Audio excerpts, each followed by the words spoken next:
할렐루야. 우리 이번 한 주간 하나님의 약속의 말씀입니다. 우리의 연약한 것을 친히 담당하시고 병을 짊어지셨도다. 이 말씀이 이사야 선지자에게 주셨던 말씀입니다. 이 말씀이 그리스도 예수를 통하여 우리의 삶 속에 성취되었습니다. 그가 찔림은 우리의 허물 때문이요 그가 상함은 우리의 죄악 때문이라. 그가 징계를 받음으로 우리는 평화를 누리고 그가 채찍에 맞음으로 우리는 나음을 받았도다.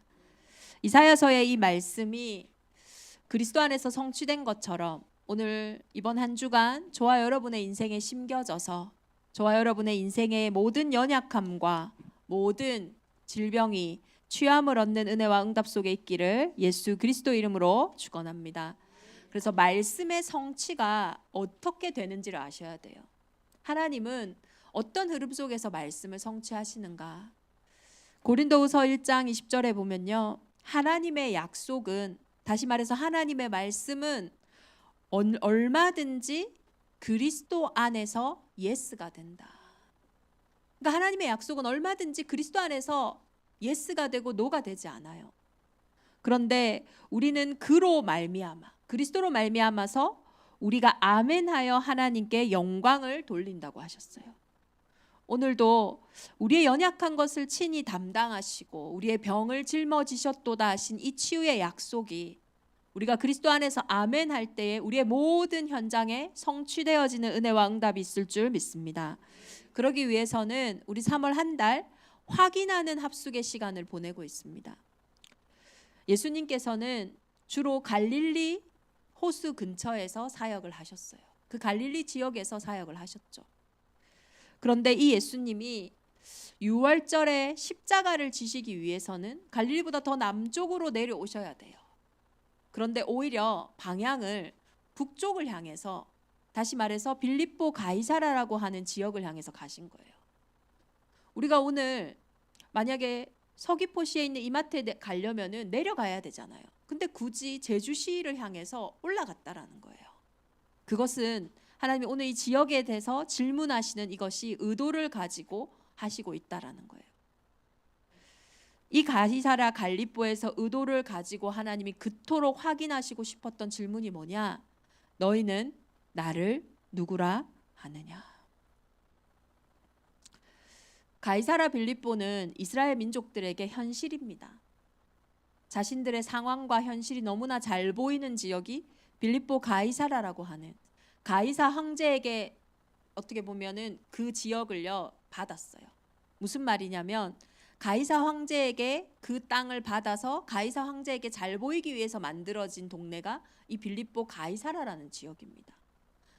이스라엘이 로마되어 있는 현실을 가장 잘 보여주는 곳입니다. 저와 여러분의 지독한 현실, 특히 오늘 말씀에서 하고 있는 우리가 연약함을 직면할 때마다 얼마나 우리의 마음이 힘듭니까? 나의 연약함이 보여지고 또 실제로 나에게 영적인 병, 생각과 마음의 병, 또 육신의 병들이 실제 내 삶을 누를 때는 얼마나 이게 힘들고 어렵습니까? 그 지독한 현실 가운데서 하나님은 오늘 의도를 가지고 질문하시는 거예요. 너희는 나를 누구라 하느냐? 이번 한 주간 저와 여러분에게 일어나는 모든 일에는 하나님의 의도가 숨겨져 있습니다. 어떤 상황 속에서도 하나님이 너희는 나를 누구라 하느냐? 이 문제 속에, 이 상황 속에, 이 현실 속에 너는 나를 누구라 하느냐? 이 질문에 대해서 우리가 참된 답을 찾을 때 우리는 그 연약함과 그리고 우리의 병을 친히 짊어지신 하나님이 주시는 참된 해답과 치유를 맛보게 될 줄 믿습니다. 그래서 이 질문에 사람들이 이렇게 대답을 합니다. 이 현실에서 너희는 나를 누구라 하느냐, 이 부분에 대한 대답은요, 사람들이 지금 나의 현실 문제를 어떻게 보고 있는지를 알 수 있어요. 문제를 어떻게 진단했냐에 따라서 대답이 달라집니다. 어떤 사람은 이렇게 대답을 합니다. 예수님은 세례요한입니다. 마태복음 11장 11절에 봤더니요, 세례요한은 어떤 사람이냐면 내가 진실로 진실로 너희에게 말하노니 여자가 낳은 자 중에 세례요한보다 큰 이가 없음이라. 그러니까 세례 요한은요, 사람 중에서도요, 그러니까 여자가 낳은 사람 중에, 이 땅의 사람 중에서 제일 큰 사람이라고 인정을 받는 거예요. 왜 그러냐? 세례 요한은 바른 말을 너무 잘하거든요. 세상적으로 이치적으로 봤을 때 하나도 틀리지 않은 말이에요. 1 더하기 1은 2죠. 그런 것처럼 논리적으로나 이성적으로나 세상적으로나 하나도 틀리지 않은 답을 가진 모든 부분이 정확하고 진실한 사람이 어떻게 보면 세례 요한이에요. 이걸 바꾸어 얘기하면은 삶의 규모와 아주 질서가 있는 율법이 강한 사람입니다. 예수님이 세례 요한이다라고 생각하는 분들은 삶에서 이런 질서와 이치가 너무나 중요하다고 생각하는 사람들이에요. 사람의 도리가 이렇지, 사람의 이치가 이렇지, 세상에 돌아갈 때는 이렇게 하는 것이 맞지, 저렇게 하는 것이 맞지. 당연하죠. 또 어떤 사람은 예수님은 엘리야라고 얘기를 해요. 이스라엘 민족에게 엘리야는요, 능력이 가장 많은 선지자 중에 한 사람이에요. 엘리야 한 사람이 850명의 바알의 선지자와 아세라의 선지자들과 싸워서 1대 850으로 싸워 이겼다니까요. 우리 과거에 17대 1로 싸워서 이기신 분들 많으시잖아요. 얼마나 과거의 영광입니까? 그거와 비교할 수 없는 850명의 선지자들과 싸워서 이길 만큼 어떤 분야에 내가 있든지 그 분야에서 최고의 능력을 가진 사람이 이 엘리야예요. 그러면 예수님이 엘리야라고 생각하는 사람들은요, 능력이 중요해, 성공이 중요해. 다시 말해서요, 뭔가 예수를 믿는다 했을 때는 내 삶에 증거가 나타나고 돈도 많이 벌고 건강도 치유함을 얻고 그런 신비적인 역사와 기적의 역사가 있어야 하는 거야 라고 생각하는 사람들의 답변입니다. 또 어떤 사람은 이렇게 얘기해요. 예레미야다, 예수님은. 예레미야서에도 잘 보이지만 예레미야 애가서를 보면요, 눈물 없이는 읽을 수가 없어요. 눈물의 선지자, 어떻게 보면요, 가장 사랑이 많고 선행과 그런 박애주의자가요, 이 예레미야예요. 많은 사람을 도와야죠. 많은 사람에게 실제 그 사람의 어려움을 보고도 지나칠 수 없는 어떤 것이라도 선행을 베풀고 그리고 복지를 해야 하는 그런 마음이 따뜻한 그런 사람도 많습니다. 이런 분들은 이제 교회에 오면 제일 중요한 게 따뜻해야 돼요. 차가우면은 교회를 다닐 수가 없어요. 아까 엘리야 같은 사람들은요, 뭔가 능력과 신비함이 없으면은 내가 예수를 믿기가 어려워요. 또 어떤 사람은 선지자 중에 하나라고 합니다. 시대마다 선지자들이 있어요. 어떤 문제에 대한 정확한 해답을 주기도 하고 내가 지금 고민하고 있는 부분에 대한 답을 주기도 하는 그런 예언자, 지도자 같은 사람들이 있다니까요. 이들은 뭔가 카리스마를 가지고 실제 문제를 진단하고 답을 주기도 합니다. 그런데 이 세례 요한과 엘리야와 예레미야와 선지자에는 특징이 있어요. 내가 생각하는 그 율법으로도 바르게 함으로도 해결되지 않는 문제가 있다라는 거예요. 어떤 사람이 바르게 안 살고 싶겠습니까? 어떤 사람이 웬만하면 남을 도우면서 살고 싶지, 웬만하면 남을 좀 이렇게 내가 베풀면서 살고 싶지, 내가 막 도움만 받고 박하게 어렵게 사람을 힘들게 해야지 이렇게 생각하는 사람은 없어요. 어떤 분들도 신앙생활 하면서 혹은 인생을 살아가면서 내가 뭔가 기적을 보고 그런 하나님의 능력을 보는 게 좋지 그거와 상관없이 살고 싶어 하는 사람은 없다니까요. 근데 이 예레미야와 세례 요한과 엘리야로는 해결되지 않는 인생의 문제가 있다라는 거예요. 세례 요한, 엘리야, 예레미야 선지자는요, 특징이요, 다 자기 일의 기준을 두고 있어요. 자기를 풀어내는 거예요. 자기의 수준, 자기의 만족, 자기의 기준을 결국은 풀어내는 겁니다. 얼마나 선행을 베풀어야 선행을 베푸는 겁니까? 얼마나 우리가 능력을 얻어야 그 능력을 얻는 겁니까? 그 기준은요, 다 자기 기준이에요. 어떤 사람에게는요, 하루에 10,000원이 없어서 못 사는 사람도 있고.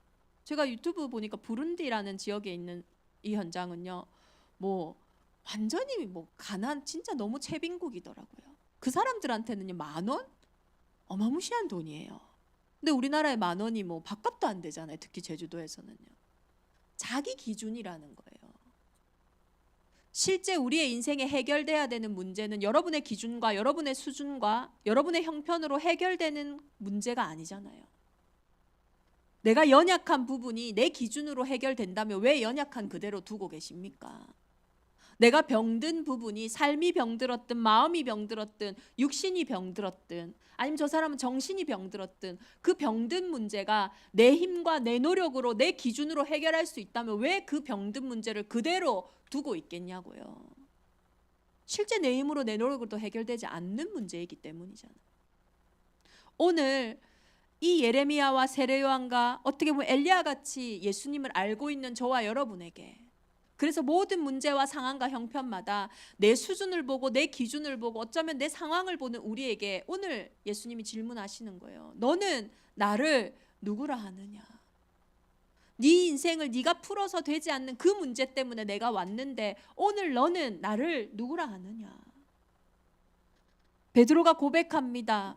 주는 그리스도시요 살아계신 하나님의 아들이십니다.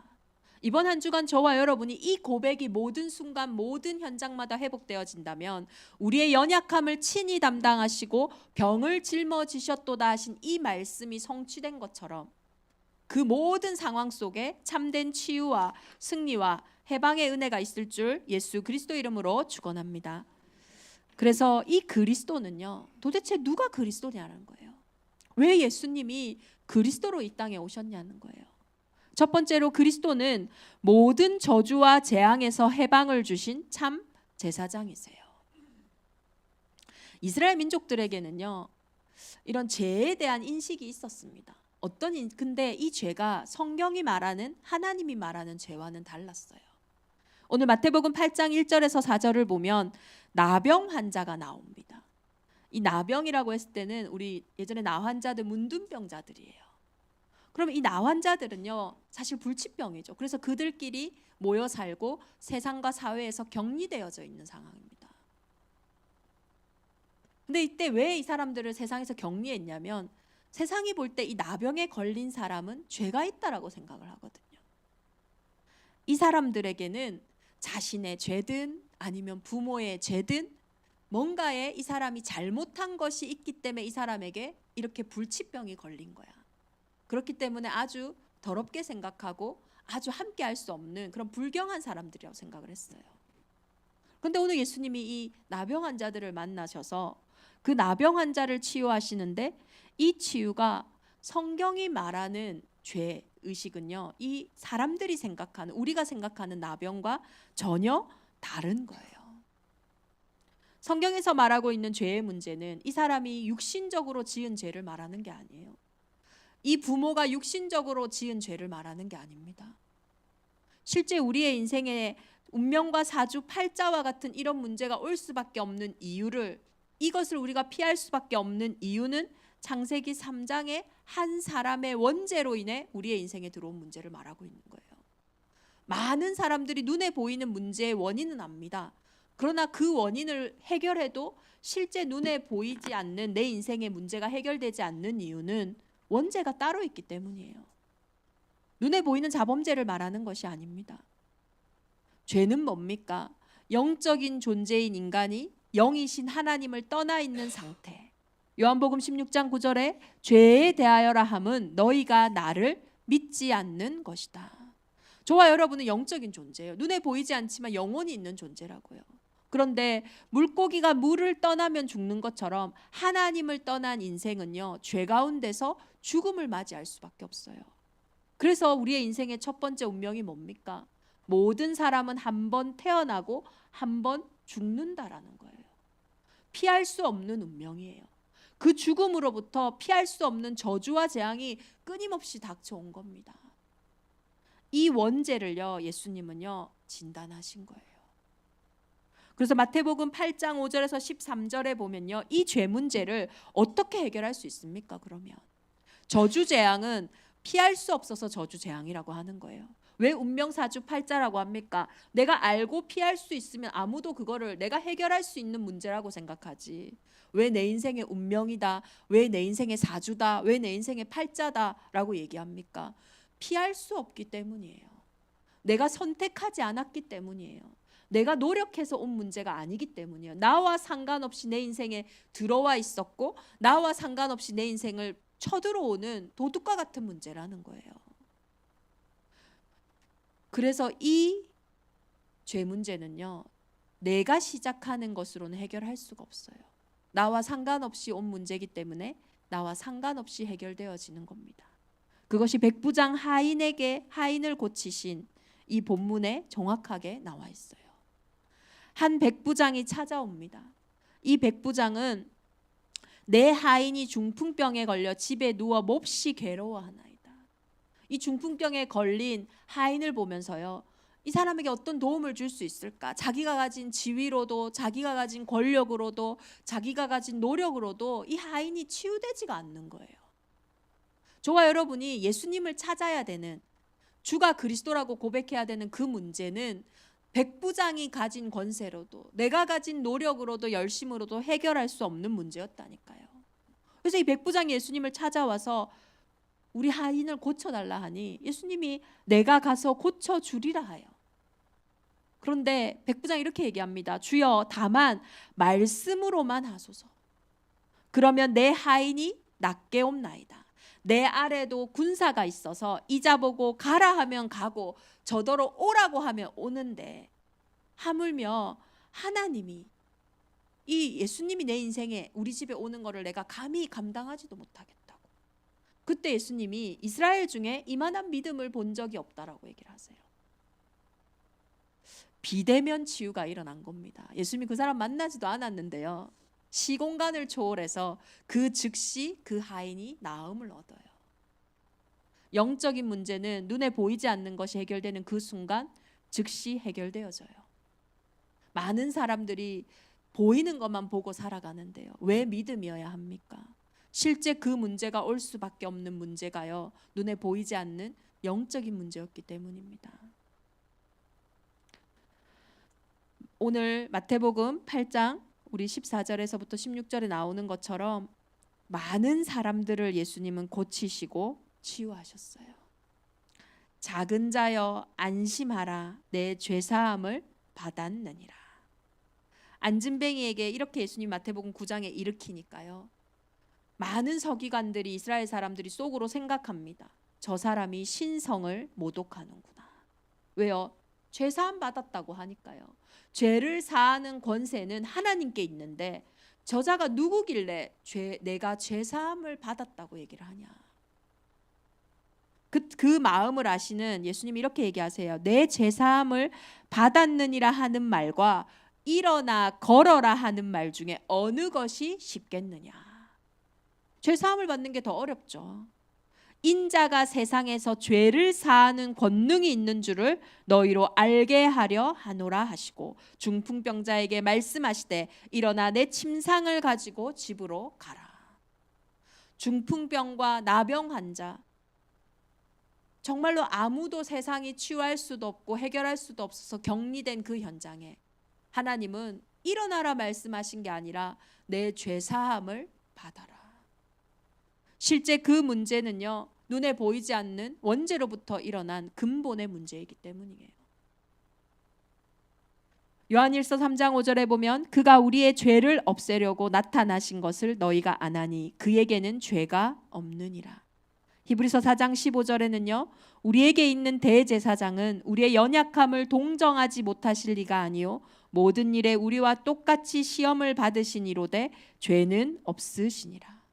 죄 없는 몸으로 여자의 후손으로 이 땅에 오신 예수님은 죄의 삭시 사망이기 때문에 죄 없는 그분이 십자가에서 죽으심으로 염소와 송아지 피로 하지 아니하고 오직 자기 피로 영원한 속죄를 이루사 단번에 성소에 들어가셨느니라.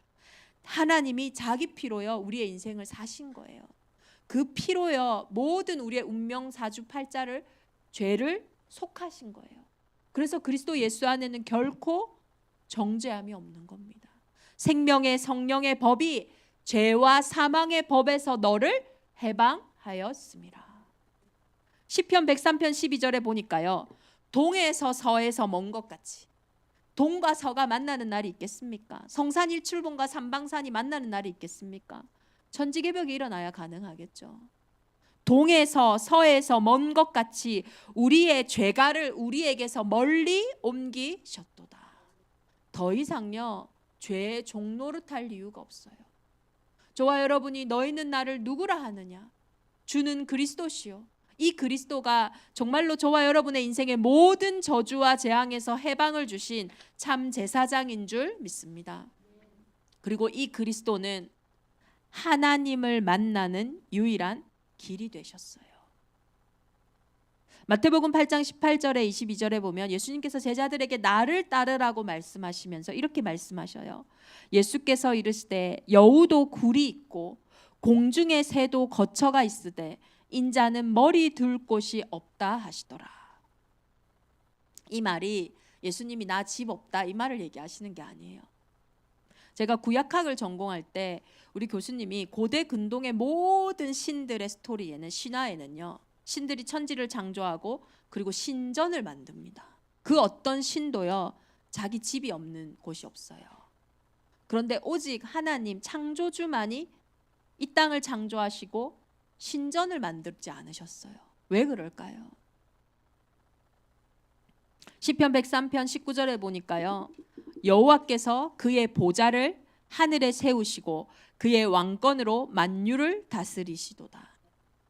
모든 현장이 다 하나님의 집이고 하나님 나라의 일이라는 거예요.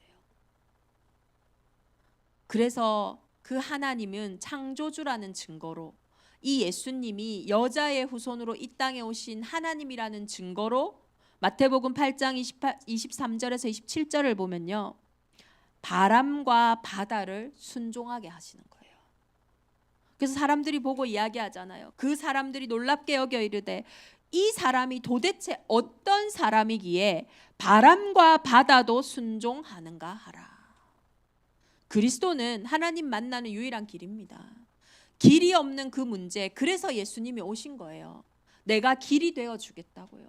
내가 진리가 되어 주겠다고요. 내가 생명이 되어 주겠다고요. 우리의 막막한 현실, 답이 없는, 도저히 없는 그 문제, 우리가 가장 필요한 것은 예레미야도 아니고 엘리야도 아니고 세례요한도 아닙니다. 그리스도가 내 인생의 주인 되어지는, 길이 되어지는 그 순간에 하나님은 광야의 길을 내시고 사막의 강을 내시는 거예요.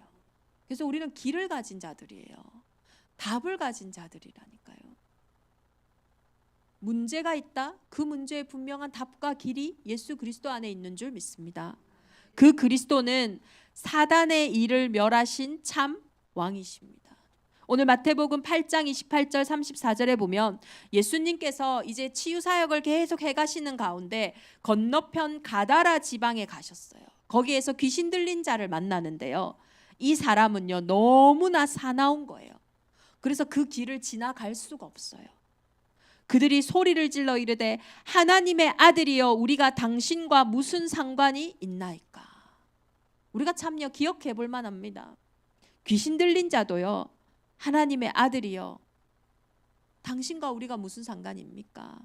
나를 내버려 두고 나를 괴롭히지 말라고. 사단도요 하나님을 압니다. 이게 더 무서운 거예요. 나 교회 다녀 봤는데, 나 옛날에 예배 드려 봤는데, 나 옛날에 기도해 봤는데, 귀신이요 얘기한다니까요. 당신 하나님의 아들입니다. 그 말이 중요한 게 아니에요. 뭘 해본 것이 중요한 것이 아닙니다. 오늘 그리스도가 내 인생의 참된 왕이 되어지는 게 중요한 거라니까요. 마가복음 5장에도 누가복음 8장에도 이 귀신 들린 자가 나오는데요, 마가복음 5장에 봤더니 아무도 그를 제어할 힘이 없다고 했어요. 얼마나 소리를 지르고요, 돌로 자기 몸을 자해한대요. 누가복음 8장 26절에서 39절에 보니까요, 이 사람이 옷을 입지 않고 산 지가 오래되었고 집이 아닌 무덤에 산 지가 오래되었대요. 이 사람의 이 문제를 해결해 보려고 이 가족들도요, 집에요, 쇠사슬과 고랑을 차고 있었는데 힘이 얼마나 센지 그거를 끊고 무덤에 와서 살고 있는 거예요. 절대 불가능한 사람 아닙니까? 정말로 왜 예수 그리스도가 사단의 일을 멸하신 참 왕이 되셔야 됩니까? 내 인생에 있는 사단의 일은요, 절대 불가능한 일이에요. 그 어떤 사람이 막으려고 아무리 그 사람을 붙잡고 있다 할지라도 그 힘을 이길 수가 없어요. 그 길로는 아무도 지나갈 수가 없잖아요. 얼마나 오래된 문제인지요. 집에 안 지낸 지도 오래되었고, 옷을 벗고 산 지도 오래되었고, 돌로 자기를 자해한 지도 오래됐는데 그 어떤 사람도 거기서 그를 막을 수가 없었어요. 우리가 주는 그리스도시요 살아계신 하나님의 아들이시라고 고백해야 되는 그 문제가 절대 불가능한 그 문제라는 거예요. 오늘 저와 여러분이 진짜로 있는 이 문제는 낙심해야 될 문제가 아닙니다. 포기해야 될 문제가 아니에요. 그 문제 속에 그리스도를 고백해야 되는 응답의 문제라는 거예요. 히브리서 2장 14절에 자녀들은 혈과 육에 속하였음에 그도 또한 같은 모양으로 혈과 육을 지니심은 하나님이 여자의 후손으로 하나님의 방법으로 이 땅에 오신 이유, 죽음을 통하여 죽음의 세력을 잡은 자 마귀를 멸하시고 또 죽기를 무서워함으로 한평생 매어 종노릇하는 모든 자들을 놓아주려 하심이니. 예수님 이 땅에 오신 이유는요, 종노릇하는 우리의 인생을 놓아주시기 위해서요. 그래서 요한복음 16장 33절에 이것을 너희에게 이르는 것은 너희로 내 안에 평안을 누리게 하려 함이라. 세상에서는 너희가 환난을 당하나 담대하라. 내가 세상을 이기었노라. 이번 한 주간 우리 대정인만의 온 교회가 나의 모든 연약함과 우리의 모든 병 속에서 진짜 그리스도 예수를 확인하고 발견하는 은혜와 응답이 있기를 예수 그리스도 이름으로 축원합니다. 그 대표적인 모델이요, 오늘 찬송가 우리 288장을 지은 페니 크로스비입니다. 이 크로스비가 이제 이 288장 원문을 제가 한번 기록해 봤는데요. 찬송가에 있는 예수로 나의 구주 삼고 이 찬양보다 더 큰 어떤 확신과 그런 능력이 보여지는 그런 구절이에요. 예수는 나의 것이라 확신하는 자는 모든 복이 있도다. 오 하늘의 영광을 미리 누리는 자는 하늘의 영광을 미리 누리는 도다. 구원의 상속자요 하나님의 자녀로다. 성령으로 거듭나고 주의 피로 씻겼도다. 이것이 나의 간증이요 이것이 나의 노래로세. 내 평생 구세주를 찬양하겠네. 이처럼요 9,000편의 찬송시를 남긴 페니 크로스비는요 생후 6주에 이제 이 눈에 뭐가 이물질이 들어갔는데 의사의 실수로 평생 시력을 잃게 되었어요. 절망적인 현실이었지만 페니 크로스비 아버지는 이렇게 고백했다고 합니다. 이것이 하나님의 뜻이라면 우리가 최선을 다해 기르겠습니다. 그런데 얼마 안 가서 그 아버지도 병으로 세상을 떠나게 됐어요. 과부가 된 이 어머니의 나이는 겨우 21살이었다고 합니다. 엄마가 일을 해야 되니까요. 엄마를 대신하여 할머니가 이 페니를 키웠습니다.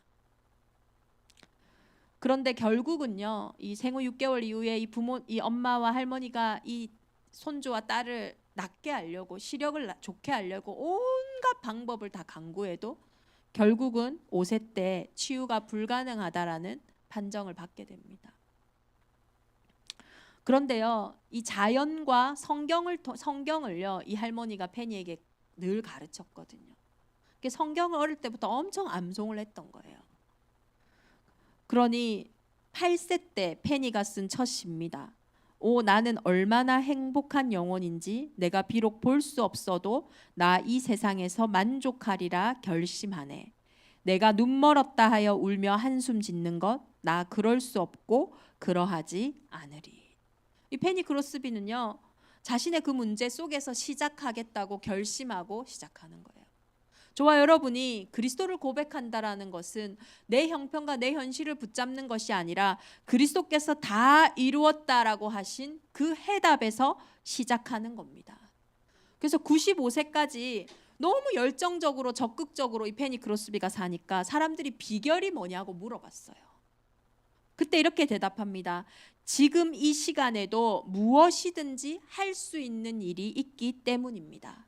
하나님은 항상 저를 바쁘게 만드시는데 그것은 바로 사명입니다. 우리의 사명이요, 특별한 데 숨어 있지 않습니다. 우리의 연약함과 우리의 질병 가운데 우리의 사명이 숨겨져 있어요. 그것이 우리가 살아야 되는 이유고, 그 문제가 예수 그리스도로만 해결되는 것을 보고 많은 사람들이 오게 돼 있다니까요. 그게 바로 플랫폼 아닙니까? 내 문제 속에서 답을 찾는 그 순간, 그 현장이 플랫폼이 되어진다니까요. 페니 크로스비가 눈 멀지 않고 잘 살 수도 있었겠죠. 그렇지만 그가 지금처럼 많은 작품을 남기고 오히려 더 성공을 하진 못했을 거예요. 더 큰 행복을 느끼지 못했을 겁니다. 저와 여러분의 문제, 어려움, 위기, 그거 문제 아닙니다. 그거 어려움 아니에요. 그 문제와 그 어려움이 예수가 그리스도 되셔야 되는 이유입니다. 그래서 그 일을 통해서 하나님은 나를 통해서 하나님의 살아계심을 증거하는 최고의 작품으로 저와 여러분의 인생을 이끌어 가실 줄 믿습니다. 왜 예수님이 치유하셔야 됩니까? 예수님은 마태복음 8장에 계속 치유 사역만 하셨어요. 우리가 병들어 있기 때문입니다. 우리가 연약해져 있기 때문이에요. 그 예수가 왜 그리스도가 되셔야 됩니까? 그리스도가 아니면 안 되는 문제로 병들어 있고, 그리스도가 아니면 안 되는 문제로 연약해져 있기 때문입니다. 이번 한 주간 우리의 연약한 것을 친히 담당하시고 병을 짊어지셨도다.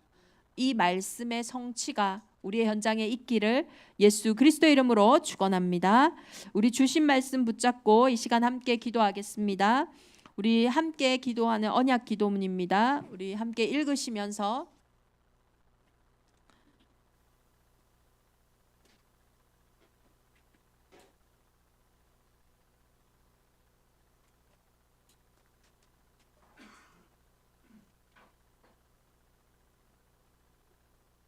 우리 언약 기도문 글자가 작아서 잘 보이시는지 모르겠습니다. 우리 함께 읽으심으로써 기도하겠습니다. 우리의 연약한 것을 친히 담당하시고 병을 짊어지셨도다. 그가 찔림은 우리의 허물 때문이요 그가 상함은 우리의 죄악 때문이라. 그가 징계를 받음으로 우리는 평화를 누리고 그가 채찍에 맞음으로 우리는 나음을 받았도다. 그리스도는 모든 저주와 재앙에서 해방을 주신 참 제사장이십니다. 그리스도는 하나님 만나는 유일한 길, 참 선지자이십니다. 그리스도는 사단의 일을 멸하신 참 왕이십니다.